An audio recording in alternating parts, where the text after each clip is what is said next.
연중 제6주간 토요일에 보내드리는 오늘의 강론. 부산교구 반야성당 부조임 김준성 대건 안드레아 신부의 강론을 들으시겠습니다. 오늘 복음은 마르코 복음 9장 2절에서 13절까지의 말씀입니다. 그때 예수님께서 베드로와 야고보와 요한만 따로 데리고 높은 산에 오르셨다.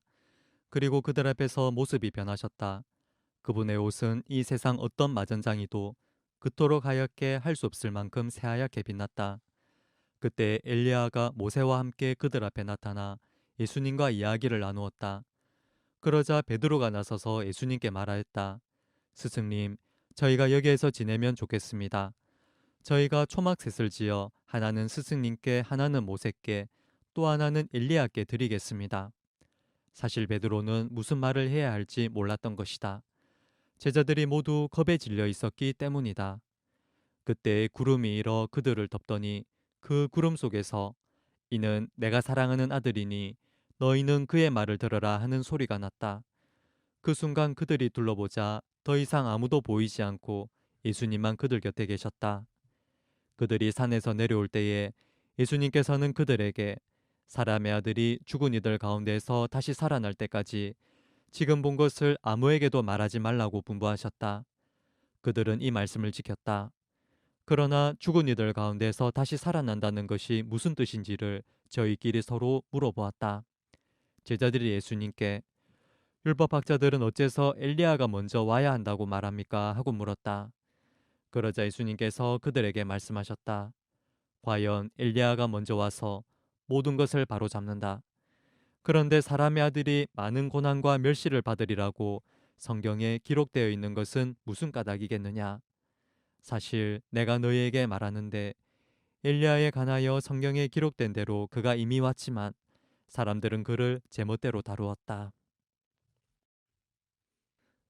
안녕하십니까? 부산 가톨릭 평화방송 청취자 여러분.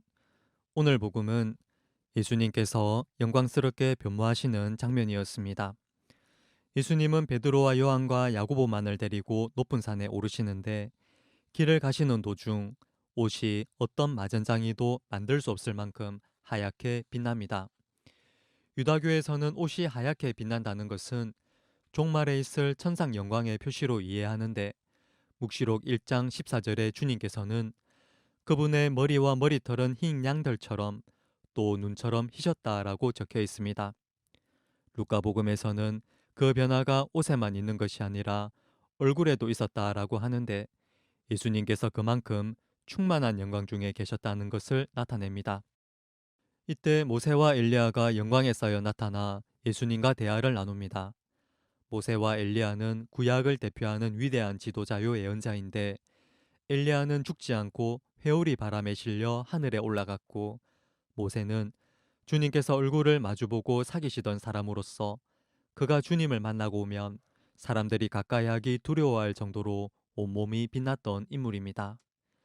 이렇게 하느님의 영광에 쌓여 세 사람이 나누는 대화는 같은 공간 복음인 루카 복음을 보면 예수님께서 예루살렘에서 이루실 일, 곧 세상을 떠나실 일에 관한 것이었습니다.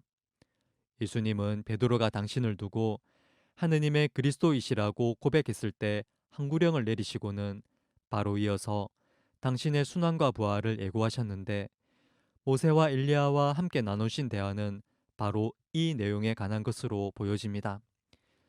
여기서 세상을 떠나실 일이라는 표현에 쓰인 그리스 말이 엑소도스인데 이스라엘 백성의 이집트 탈출을 가리킬 때 쓰는 표현과 같죠.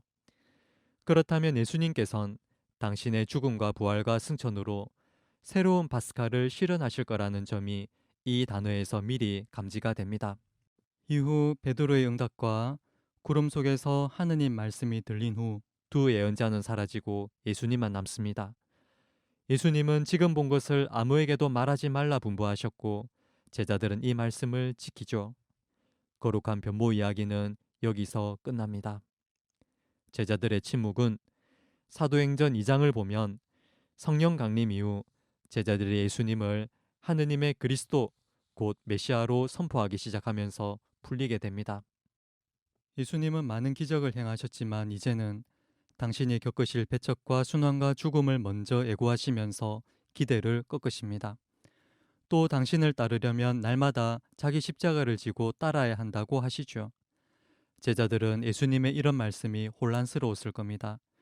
제자들은 내가 이분을 메시아로 믿고 따라야 하나 하는 의문이 들었을 겁니다. 오늘 거룩한 변모 이야기는 바로 이런 상태의 제자들에게 힘과 위안을 주는 사건이라 할 수 있습니다. 잠시였지만 종말에 있을 영광을 체험한 제자들은 피어오르는 잡념을 떨쳐버리고 다시 예수님을 따를 힘을 얻었을 겁니다. 오늘을 살아가는 우리 그리스도인들도 마찬가지입니다. 날마다 제 십자가를 지고 예수님을 따르는 거 쉽지 않죠. 거룩한 변모 사건은 이런 우리에게 위로를 줍니다.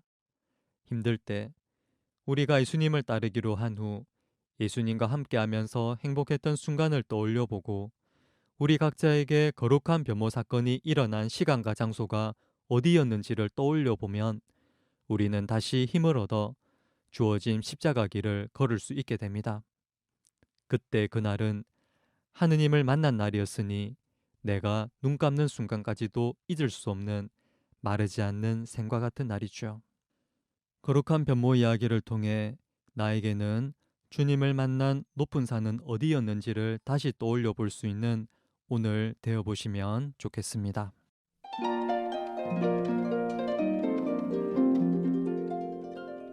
지금까지 부산교구 반야성당 부주임 김준성 대건 안드레아 신부의 강론을 들으셨습니다. 오늘의 강론은 공인회계사 임만섭 바오로 형제님과 함께합니다.